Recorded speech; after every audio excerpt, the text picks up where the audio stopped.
За сайн байна уу? Tesla Traders та бүхэнд өнөөдрийн мэндийг хүргэж байна. За ингээд энэ бол эпизод 3.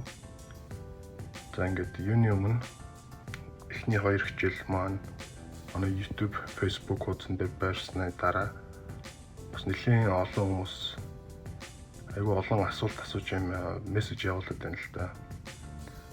Тэгэхээр энэ хүн болгонд нэгэн зэрэг хариу өгч чадахгүй учраас та бүгдд энэ бичлэгээр айл болох тодорхойлох үүднээс энэ тайлбар видео хийж байна. Хамгийн ихэндээ хүн ямарваа нэгэн зүйлд оролцохын тулд эхэндээ гараагаа зөв тодорхойлох ёстой.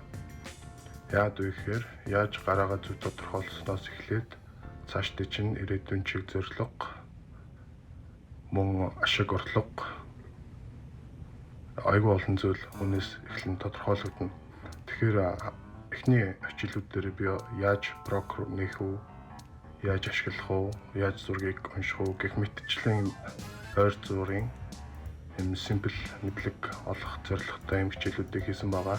Энэхүү дугаар маань болохоор гараа гэж байгаа та. Юм эхлэхдээ заавал зүв бах ёстой. Юмыг буруу ч юм уу, буруу сургалт авч, буруу зүйлээр эхэлснээрээ ер нь цаашдаа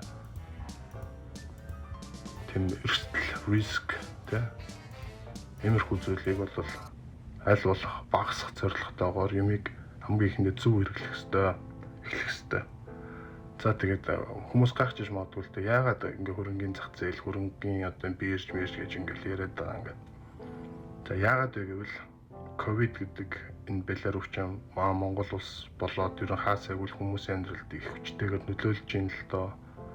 Тэгээд дэлхийн нийтээр нэг юм аюул том хайпын дотор орчлоо. Хайп гэдэг нь том олуулаа гэж хошуурдаг нэгэн зүйл болоод байна л да. Энэ юу вэ гэхээр урд нь юм 200 гаруй жилийн түүхтэй Америк нэгдсэн улсын энэ том дэлхийн том хөрөнгөний зах зээл дээр асар их хүмүүсийн эрэлт нийлүүлэлт бий болсон.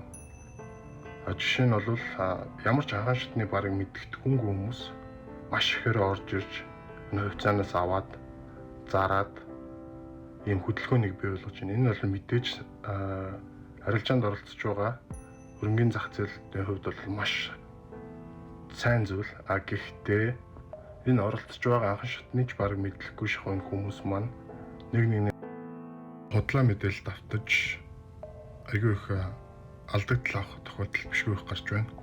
Үүнээс бас урдчлсан сэргийлж ер нь яг юунд оролцож байгаа, ер нь яг юуны төлөө явж байгаа гэдэг чинь тодорхойлох үднээс энэ видео хичээл эпизод 3 бэлтгэж байна. За нэгдүгээр хөрөнгөний зах зээл. Энэ зүйлийг би миний хувьд яагаад ингэ сонирхож судлах болсон бэ гэхээр 8 жилийн өмнө анх өөрөө би бизнес хийдэгсэн. Тэгээд тухайн үед болохоор яг залуу байсан учраас ингэж амьдрал дээр гарч эхэлж байсан учраас энэ мөнгө гэдэг зүйлээр нь хаа үрж эцэн ер нь яг хаана байд юм бэ гэдэг тийм гэнэн асуултыг өөртөө тавиад үүний хойноос ингээд бас судлаад бодоо явжсэн чинь яг тухайн үед болохоор нэг найзаасаа олж сонсч байлаа. За тэгээд ер нь бол энэ мөнгө чинь энэ электрон арилжаа чинь хамгийн сүүлд хүрдэг энэ цэг нь ерөөсөө энэ хөрөнгөний зах зээл стоck exchange гэдэг юм аа. Энэ чинээс л ямар нэг том компаниуд томорж гардаг. Хувь хүн болон ер нь дэлхийд алтарцуудаа энэ бүх баячууд, томчуудад бол энэ чинээс хөвчлэн хөрөнгө мөнгөө хийж, энийг зөв ашиглаж, энийг зөв хэрэглэж, энийг зөв мэдснээрээ амьдралынхаа юм цаг алтан боломжуудыг өрөлгүүгээр маш өөрийнхөө мэдлэгтэр, өөрийнхөө сэтгүүдээр тулгуурлан маш бага хэмжээний мөнгөөр маш их хэмжээний ашиг олох боломжтой зүйл юм байна гэдгийг ойлгож мэдсэн байдаг.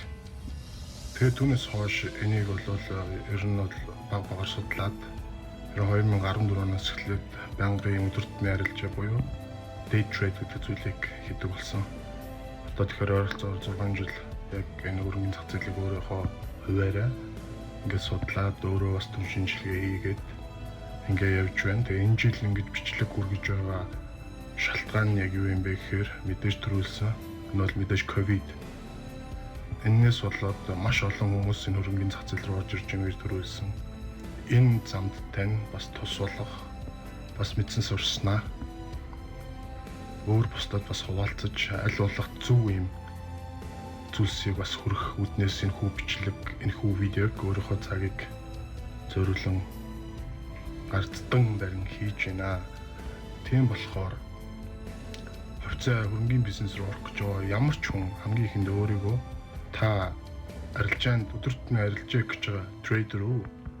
Аль эсвэл урт хугацаанд ямар нэгэн компани сонгоод тэр компанийхаа ирээдүйн чиг хандлага, суурь, ирээдүйн ашиг орлого энэ бүгдийг нарийн бодсны хүрээнд дээр хөрөнгө оруулагч болох уу гэдгээ сайн бодох ёстой.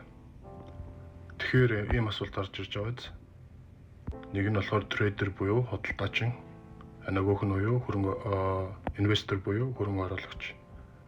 Монголчууд ялангуяа гадаад байгаа монголчууд бол тэр болгон иймэрхүү зүйлд цаг зав зориулж авах боломжгүй байдаг. Тийм учраас энэ хоёр зүйлийн ялгааг энэ дугаартаа хөрөх болно. Мөн яг хувьцааны дотроо хэдэн төрөл байдаг болоод хамгийн эрсдэл багтаа хөлбраар яаж компаниудыг сонгох вэ? Мөн техник шинжилгээ буюу техникийн үзүүлэлтүүдийг нь мөн санхүүгийн мэдээлэлтэй яаж танилцаж хаанаас олж үзэх вэ? Гэх мэтчлэн ийм хамгийн ихний анхан шатны мэдээлэлүүдийг олгох үднээс энэ хүү видеог хийж байгаамаа. За тэгээд ингээд эхлэе. За хамгийн ихэнд бол худалдаачин. За худалдаачин гэдэг маань богино хугацаанд мөнгө оруулаад богино хугацааны эргүүлэлтэнд оруулж энэхүү зүйлээс хашиг болоод энэ орлогын тэдний амьдралын зардлыг зохицуулах арилжааны төрлөөр худалдаа хийдэг хүмүүс. За инвестор буюу хөрөнгө оруулагчид маань мөнгөө өөрийнхөө капиталаа урт хугацааны хөрөнгө оруулалт хийх, урт хугацааны орлогод хөрөнгө оруулалтаа хийгээд энэ хөрөнгө оруулалтаасаа мөнгийг нийлүүлээд урт хугацаанд баялаг бүтээх өгөөжийг нь ашиглах энэ зарчмаар хөрөнгө оруулалтаа тодорхойлон хийдэг. За нэг нь бол богино хугацаа, нэг нь бол тодорхой хэмжээний урт хугацаа гэсэн үг. За худалдаач гэдэг бол ялангуяа залуучууд байгаа. Яагаад гэвэл тогтсон бас яг өөрийнхөө баялагаа бүтээж чадаагүй, өөрийнхөө хуримтлал байхгүй. Тэгтээ яг амьдралд нэг $1000-2000 илүү ч юм уу байж идэг. Тэр хүмүүс маань энэ зүйлийг сураад мөн зөв цагтан зөв юмыг аваад урт хугацаанд 10-20% ч юм уу нэгэ нуглаад жинэс амьдралынхаа олон зүйлсүүдийг ингээд зохицуулж явдаг. Хөрөнгө оруулагч гэдэг бол мэдээж investors, одоо ялангуяа хамгийн дундчаа гэх юм бол Warren Buffett гэдэг энэ хүн байна. Berkshire Hathaway гэдэг ийм том хөрөнгө оруулалтын байгууллагатай. Ихэнх Apple-ийн хувьцаа, Walmart, тэгэл ер нь том банкуд гэдэг маш олон том аж ахуйн нэгжүүдийн хувьцааг эрт анх IPO босгож хөрөнгөний зах зээл дээр гаргаж ирсэн цагаас нь эхлэн худалдаалж авцсан. Тэгээ жил хэд 10 жилийн турш энэ байнга өсч өрөөшгөө өгч чинээс асар хэмжээний ашиг хөрөнгө оруулалт ингэж авч явдаг юм амьдрал дээр бодож явсан маш олон юм амжилттай хөрөнгө оруулагч нар байна. За тэгээд маркет гэдэг зүйлийг бас сайн ойлгох хэрэгтэй. Энэ бол мөнгөний зах зээл, хүмүүс акулууд гэж ярьдаг. Одоо жишээ нь Wall Street Wolves гэж чанаар илэрхийлэгдээл, хөрөнгөний зах зээлийн акулууд гэж махчин загсаар илэрхийлэгдээл. Яагаад энэ зүйлүүд төр жишээ авч байна гэхээр энэ хөрөнгөний зах зээл нь өөрөө юм хайр нэргүй, эрсдэлт ихтэй боловч маш их боломж бололцоо байдаг учраас үнийг төлөөлүүлж хамгийн хүчрхэг амтны төрлөөр нь ингэж нэрлэж байгаатай холбоотой. Яагаад гэхээр энэ дэлхий дээр эргэлдэж байгаа масар их валютын нөөц, мөнгөний нөөц, доллар ялангуяа эдгээр зүйлсийн маань төвлөрч байгаатай нэг том тоогоо гэдэг агаад үзэж л да. Энэ тоон дотроос хэн чадвартай, хэн мэдлэгтэй, хэн хурдангүйлгээ ухаан сайтай, хэн алсныг харж тэр компани болоод энэ амьдрал, энэ нийгмийн энэ том цаг үеийн боломжуудыг зөв ашиглаад энэ чинээс хөрөнгөж асар их боломжууд. Одоо жишээ нь 1929 он гэхэд Америк нэгдсэн улсууд бол урд нь бүр байгаагүй асар их хэмжээний тийм эдийн засгийн хямрал бий болсон байдаг. Энийг бол Great Depression буюу одоо энэ агуу хямрал, агуу юм хэцүү он жилүүд гэж нэрлэгддэг. Энэ байдал үргэлжлээд дэлхийн 2 дугаар дайн хүртэл зоолгож ер нь дайны учир утга шалтгаан цаагаараа явсаар байжгаад энэ 29 оны depressionтэй холбоотой. 29 оноос өмнө ямар байсан бэ гэхээр мэдээж Broadway, New York-ийн Broadway гэх Америк бол яг эд цэцгэлцэн одоо хүн болгоны хүсэл мөрөөдлийн тийм орон арал байсан шүү дээ. Тэгэд энд ирсэн хүмүүс маань 1929 он буюу энэ хямрал нь юунаас эхэлж бий болсон бэ гэхээр мэдээж энэ хөрөнгөний зах зээлээс эхлэн бий болсон байдаг. Энэ бол маш энийг бол би дараагийнхаа хичээлүүд дээр бол илүү дэлгэрэнгүй бас түүх тэгээ энэ хүмэдлийг олох зорилгоос ингэж хийнэ. За одоохондоо тэгээд ингээ орхий. Тэгээ энийг яагаад зүгээр жишээ болгож сая ярьж байна гэхээр хөрөнгөний зах зээл гэдэг нь бол өөрөө энэ бол бүхэлд эдийн засаг гэж бас ойлгож болохгүй. Энэ бол эдийн засгаас бас арай ондоо. Гэхдээ дэлхийн энэ валют, энэ мөнгө, энэ доллар гэдэг зүйлийг тодорхойлох маш том хүчин чадал бүхий энэ том байгууламж юм л да. Тэгээ өнөөдөр цаг үе хөгжөөд асар олон брокеринг фирмүүд, асар олон мэтгэлтэй том байгууллагууд бий болцсон тий. Олон 100 мянган хүмүүсийн хөрөнгийг нь татаад үнийг нийлүүлж байгаа хэмжээгээр нь маркет руу оруулаад жилдээ нэг 10-12%-ийн одоо хамгийн том нэг 12% байна уу да. Маш их хөгжтэй хүү гэж ингэж явдаг юм том хөрөнгөний юм компаниуд бол дэлхийд дээр байна. Гэхдээ эдгээр компаниудын бас ирээдүйн хувь заяа бас өөр болж эхэлж байна. Энэ юутай холбоотой вэ гэхээр мэдээж технологийн хувьсэл буюу хүн төрөлхтний 4-р хувьсгал гэж одоо нэрлэдэг байгаа шүү дээ. Бид нар ажил төрөл одоо энэ олон хувьсгалаасаа дамжаад өнөөдөр ингээд технологи хувьсгал руу iPhone гэдэг баг утастай зэрэгцээд хүн төрөлхтөд ингээд шилжээд орцсон. Тэгээ бид нар ийшээгээ шилжиж бас орч чадахгүй. Энээс хоцорсон тохиолдолд бол маш их тийм сонин ирээдүй бидний хүлээж байгаа. Тийм болохоор аль болохоор цагаалталгүй энэ технологи хувьсгал гэдэг зүйлийг сайн ойлгож энийг судалж мэдэж бас өдөртмийнхээ хэрэглээнд ашиглах хэрэгтэй л дээ. Бид нар бас мөнгөнийхэн зах зээл буюу электрон захин хувьсгал юм чинь тийм ээ. Үүнийг дагаад үүнийх нь хэрэглээний хөдөлтөд авдаг гол нэгж нь бол мэдээж мөнгө байна. Энэ мөнгө нь бол мэдээж электрон капитал байх болно. Энэ электрон капиталын төвлөрөл, энэний хөгжил энэ бүх зүйл бол энэ хөрөнгөний бирж дээр явагдах нь бол мэдээж тодорхой. За нэг жишээ болгоод нэг зүйлийг хэлэхэд бол одоо энэ барууны орнууд энэ хөгжилтэй орны иргэд ялангуяа Америкчууд, энэ Европын орны энэ хүмүүс бол ялангуяа залуу гэр бүлүүд өөрсдийнхөө өөрөө хүүхэдтэй бүр бага наснаас нь эхлээд хөрөнгөний зах зээлийн хичээлүүдийг заагаад тэгээ ерөөсөө 10 настай, 12 настай ийм толгойн сэргийг ийм хүүхдүүд аав ээжийнхээ нэрийн доор одоо өөрсдөө данс үсгээд маш амжилттай юм худалдаа задлан дүн шинжилгээг асар урт хугацаанд хийгээд юм ашиг болж байгаа тохиолдлууд бол маш их байна л да. Энэ бол зүгээр энгийн жишээ. Харин тэгтэл манай улс бол мэдээж одоо ковидоос шалтгаалаад хүн болгон ажилгүй ерөнхийдөө цаашдаа ингээд хөл хороо удаашрах тусам Монгол гэлтгүй ер нь хаан ч гэсэндээ юм мэдээж юм санхүү мөнгөний юм хэрэгцээ бий болох нь гарцаагүй. Тэрөө энийг бид нар сайн даваан тулаа гарч чадах юм бол эдийн засгийн эрсдэлгүй байдлаар ингээд даваан тулаа гарч чадах юм бол бид нарт хэрэгтэй. Мэдээж энэ бол тодорхой хугацаа байхгүй байгаа учраас маш их таварлаж хэлэхэд хэцүү зүйл. Тиймээс ер нь бол заавал энэ эдийн засаг хөрөнгө оруулалт ялангуяа стокийн талаарх мэдээлэл хүн бол өөрсдийн гэсэн тодорхой мэдээлэлтэй байх нь бас их чухал зүйл юм л да.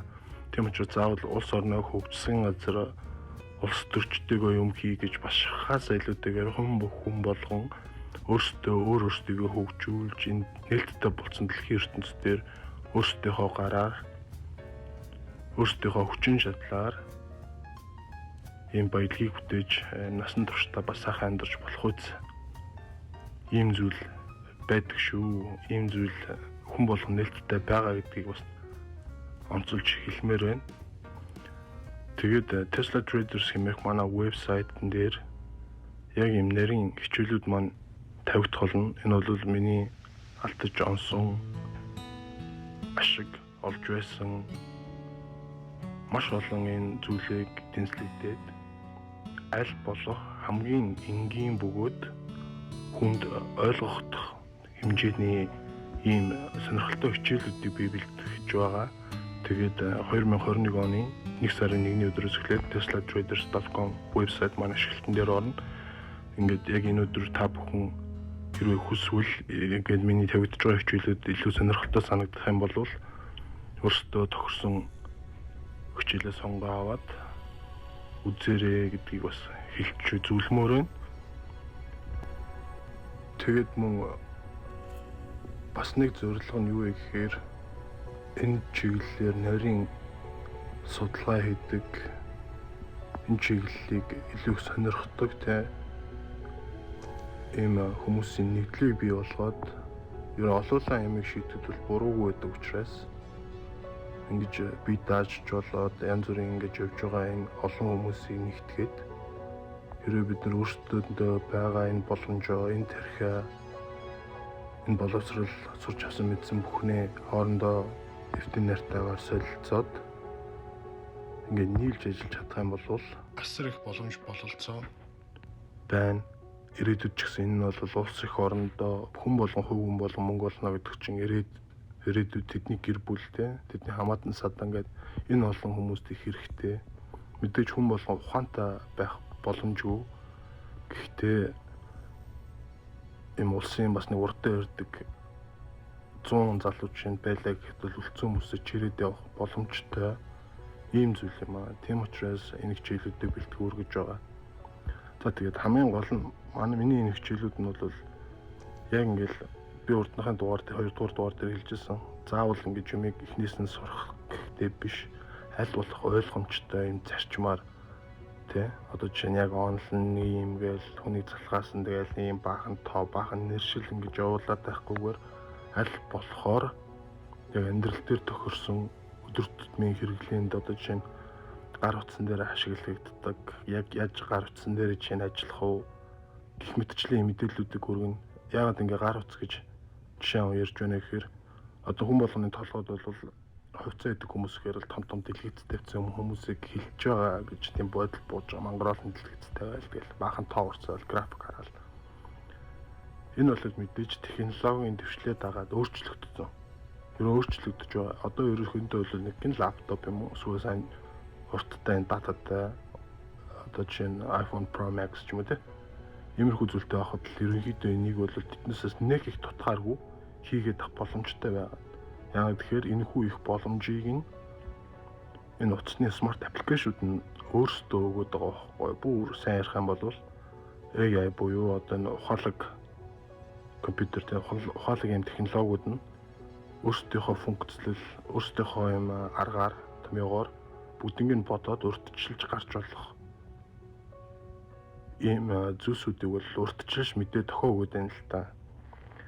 Тийм болохоор асар их боломж байна. Танд зөвхөн гар утсал байгаа бол ухаалаг гар утсал байгаа бол та энд хангалттай оролцох боломжтой. Тэгээд дээрэс нь бас нэг зүйл нэмэт хэлье. Монголоос бас хүмүүс чат үчи асуусан. Заавал энэ American Social Security дугаартай байх ёстой мó гэдэг. Ер нь бол V-Bull бол Robinhood хэмээх энэ хүү аппликейшнууд нь бол мэдээж танд энэ Америкийн нэгдсэн улсын Social Security юм иргэний бүртгэлийн дугаар бол хэрэгтэй. Байхгүй бол мэдээж Америкийн нэгдсэн улсад байдаг ч юм уу гэр бол бүлийнхаа хүн хамаатан садан гэдэг 40 олон монголчууд 30-аас дээш мянган монголчууд байж байгаа. Эднээсээ амиг зөв ашиглаад явах юм бол зөндөө боломж байгаа. Тэгээ боломжийг өөртөө судалж олж мэдээхгүй яг гадаад Америкээс өөр улсад оршиж байгаа энэ хүмүүс зориулагдсан ийм худалдааны брокеруудын дансыг яаж нээх үү, янз бүрийн яаж мөнгөө шилжүүлэх үү хэмээх энэ хүйчилүүдийг хүргэх болно. За хамгийн ихэнд бол мэдээж танд брокер хэрэгтэй арилжаанд оролцохын тулд. Тэгээд урд нь би бол хэлж илээсэн. Урд нь энэ брокерийн үйл ажиллагааг нь хэрэглэхийн тулд нэг авж байгаа зүйл болгон дээр $7-8, тэгэл зархад $7-8, тэгэл $16 хаяал ингэж яддаг гэсэн бол өнөөдөр зөвхөн энэ Robinhood гэдэг бараг 2-3 сая зөвхөн Apple-ийн application store дээр ийм олон хэрэглэгчтэй ийм өндөр рейтингтэй болсон энэ application дээр тэгээ энэ Webull гэдэг энэ анализ хийж байгаа энэ level 2 хэмээх одоо жишээ нь авж байгаа зарж байгаа үйлдэлийг харуулдаг financial analysis хийж байгаа энэ мэдээллүүдийг бүгдийг нь харуулцдаг юм хүчрхэг аппликейшнууд ингээ байгаа учраас эднээсийг зөв ашиглаад хамгийн ихэндээ эднээсийг ашиглаж сурах хэрэгтэй.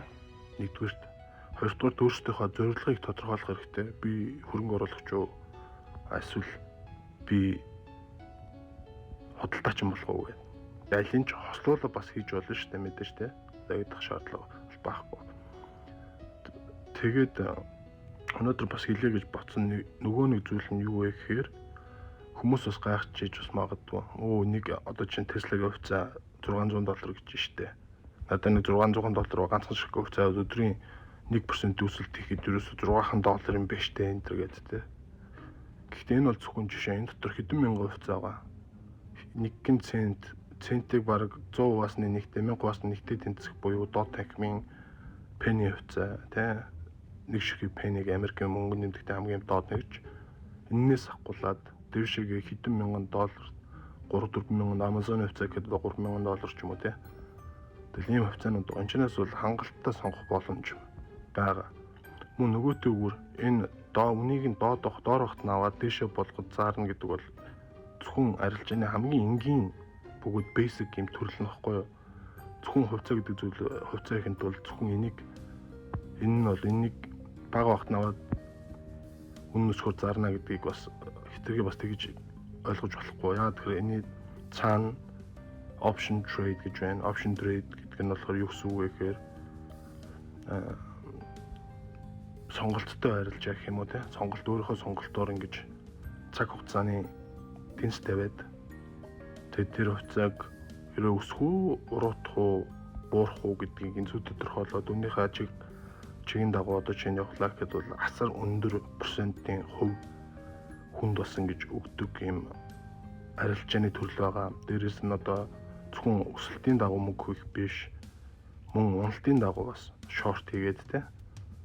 Уналтын дагуу бас эсрэг талын тоглоод мөнгө хийгээд ингэж яваадах боломжтой байдаг.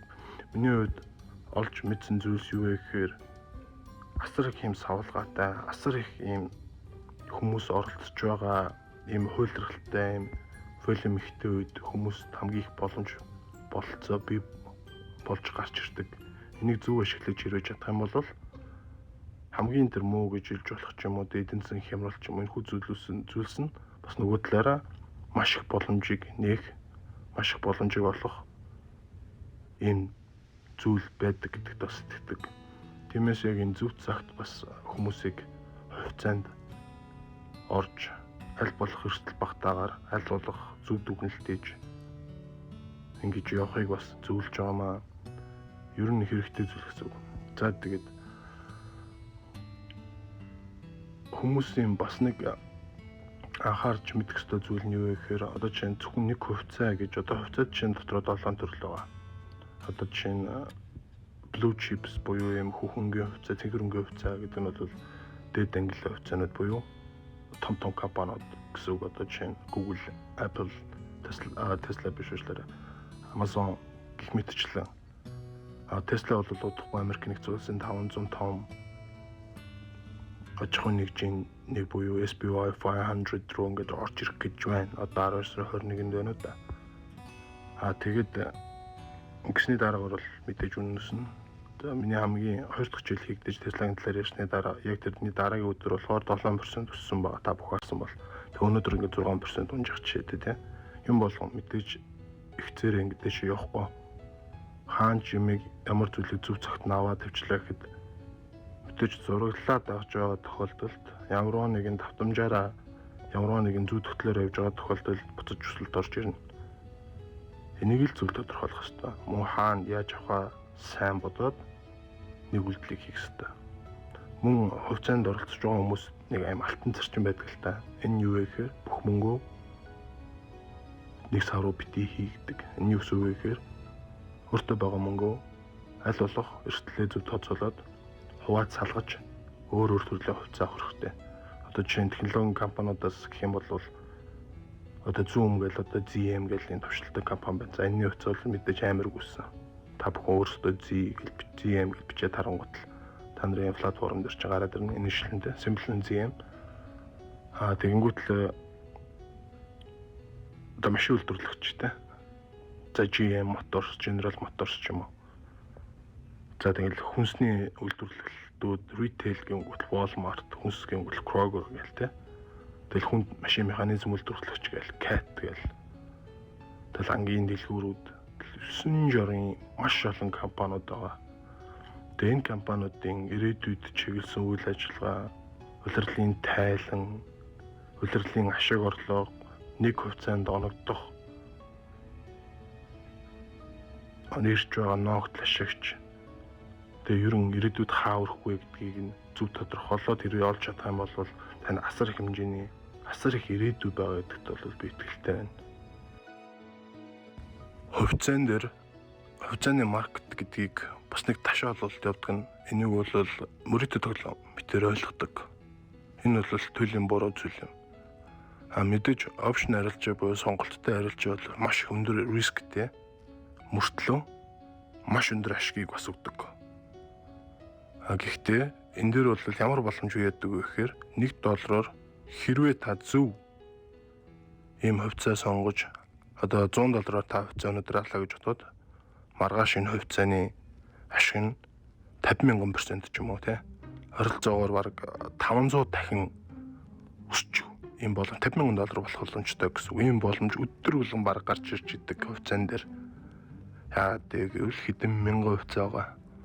Тэгэд яагаад энэ өсөлт юм уу уналт асар хэмжээний том өсөлт унаан дээр л иймэрхүү зүйл болно шүү дээ. Энийг л зөв олж тодорхойлох хэрэгтэй. Бүх боломж нь танд байгаа. Тэр дээргүй хэдэн 10 сая хүн өдөр тутмын харилцаж байгаагаар ингээ хийж байгаа. Эдгээр мэдээлэлээ солилцож байгаа.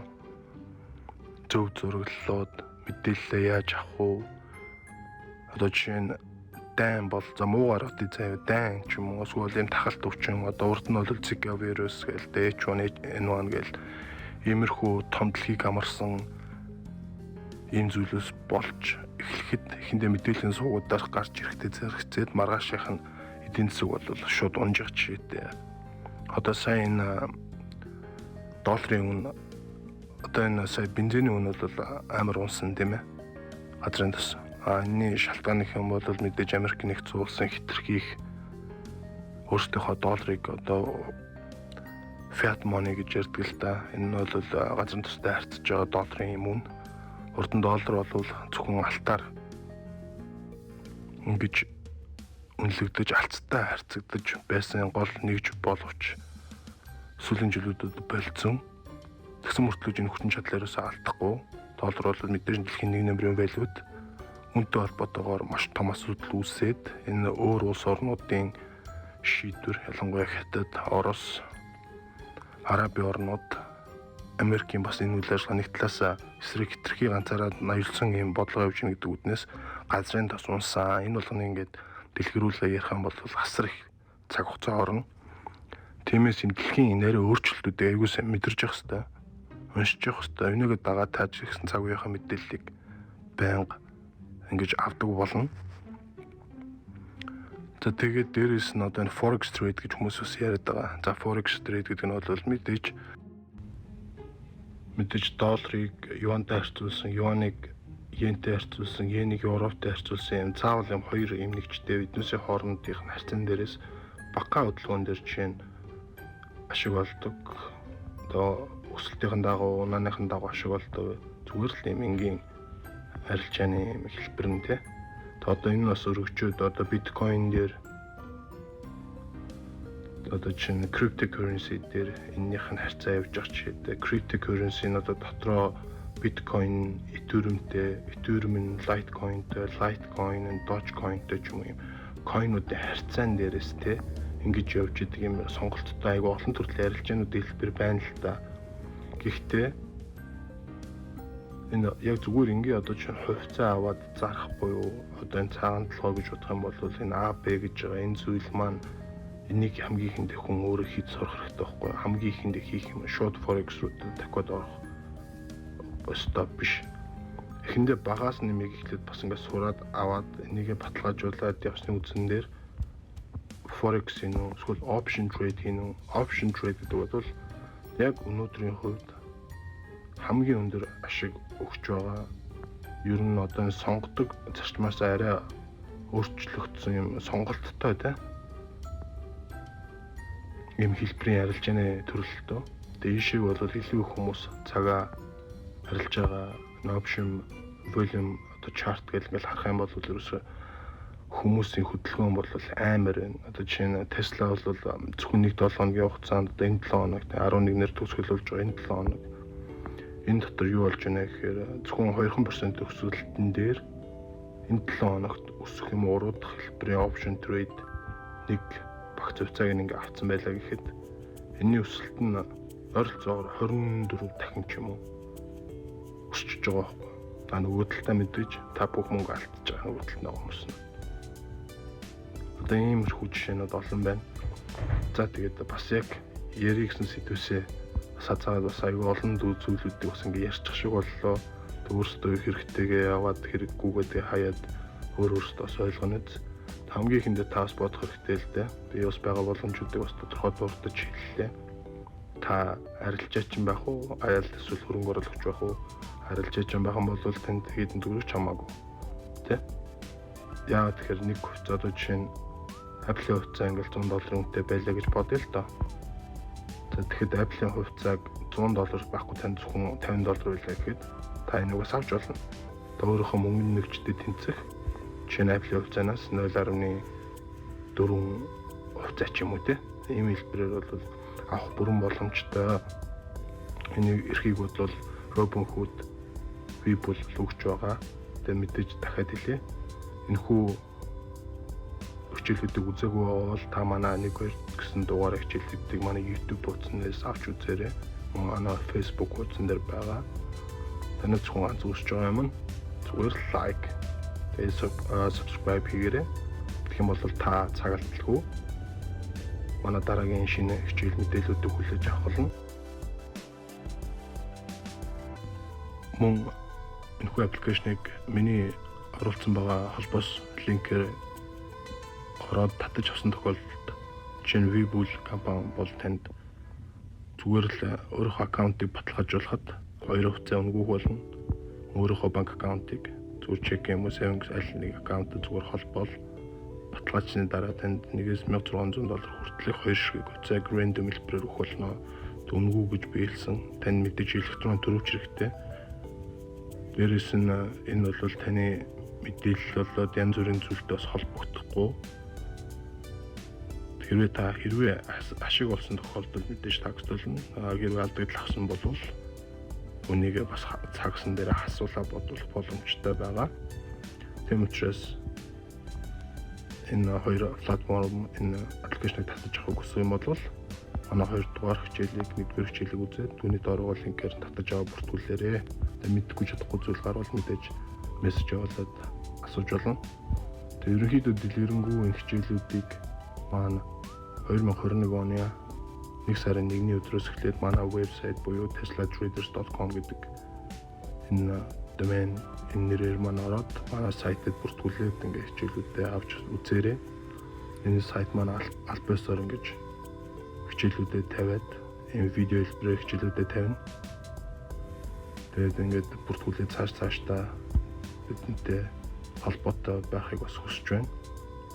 Бас нэг зүйлийг бас та бүгдэд илүү бас тодорхой болгоод хэлье.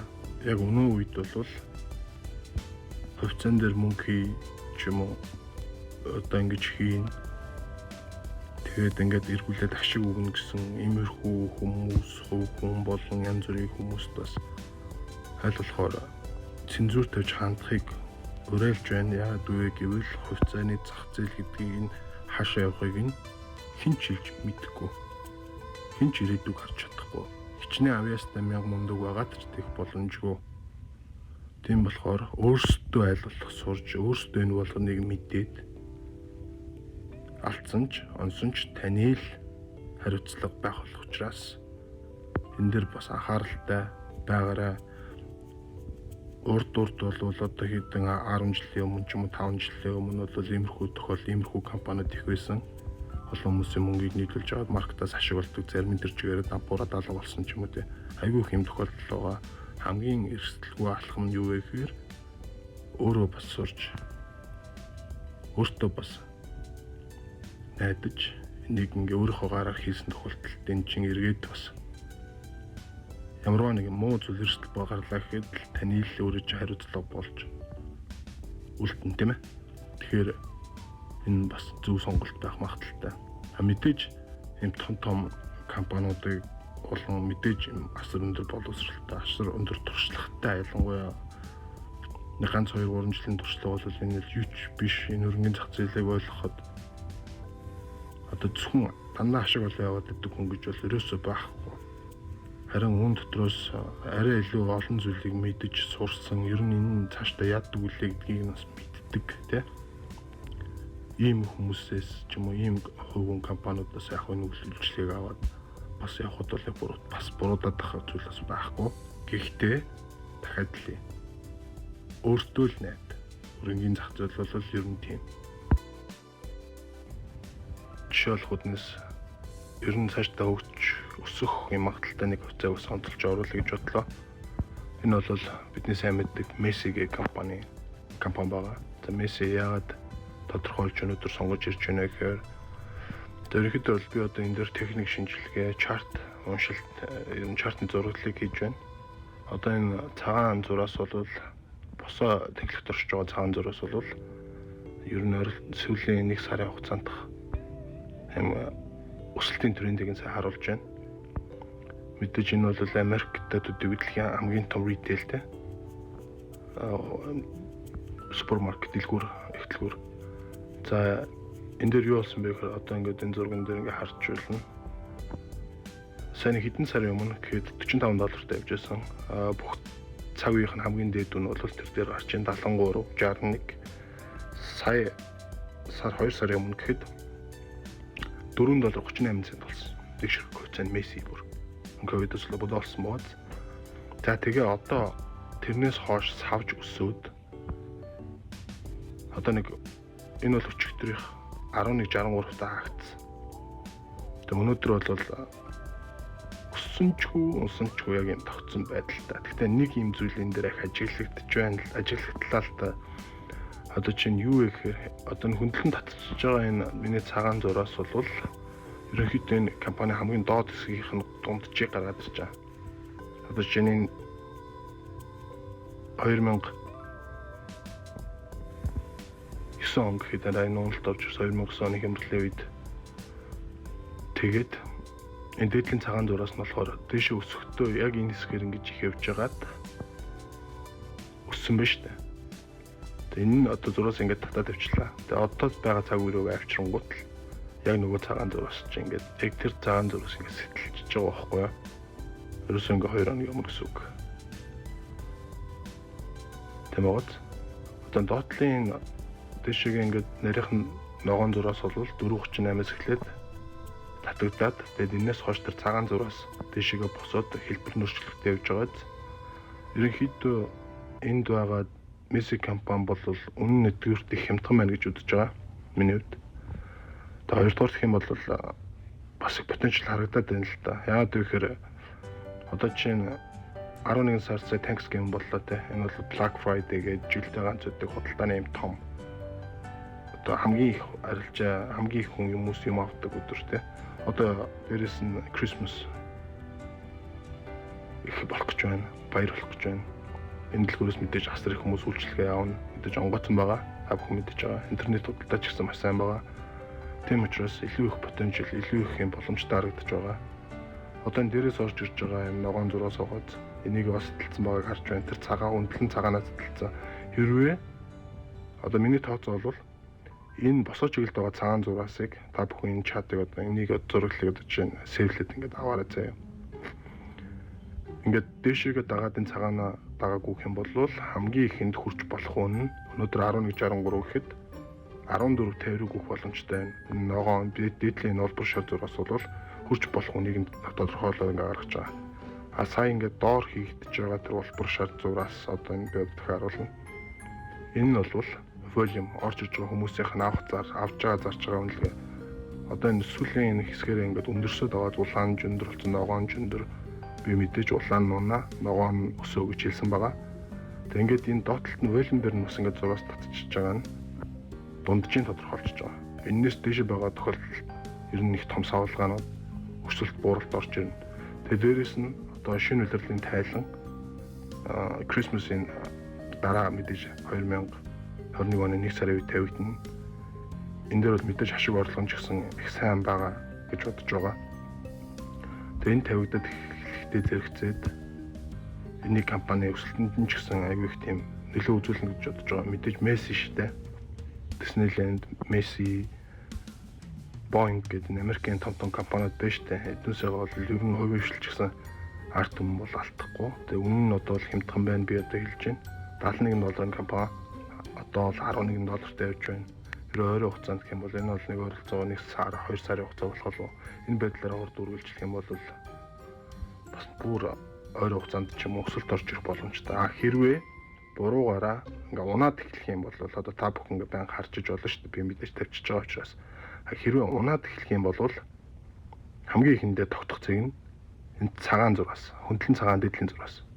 Дараагийн тогтох цэг нь дээрээс орж иж байгаа ногоон зураас. Хамгийн сүүлдээ тогтож болох юм нь 2 дахь цагаан зураас гэсэн үг.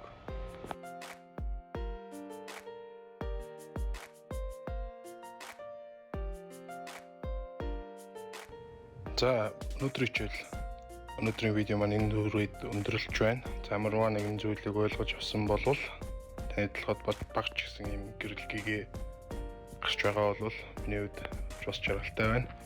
Ингээд дараагийн дугаарыг маань хүлээж авч үзхийг хүсэх юм бол манай YouTube хуудсан дээр subscribe хийгээрэй. Мөн Facebook хуудсыг маань дэмжиж лайк дараарай. Тун утгагүй буюу 2021 оны 1 сарын 1-ний өдөр бүх дэлгэрэнгүй хичээлүүд маань тавигдаж эхлэх болно.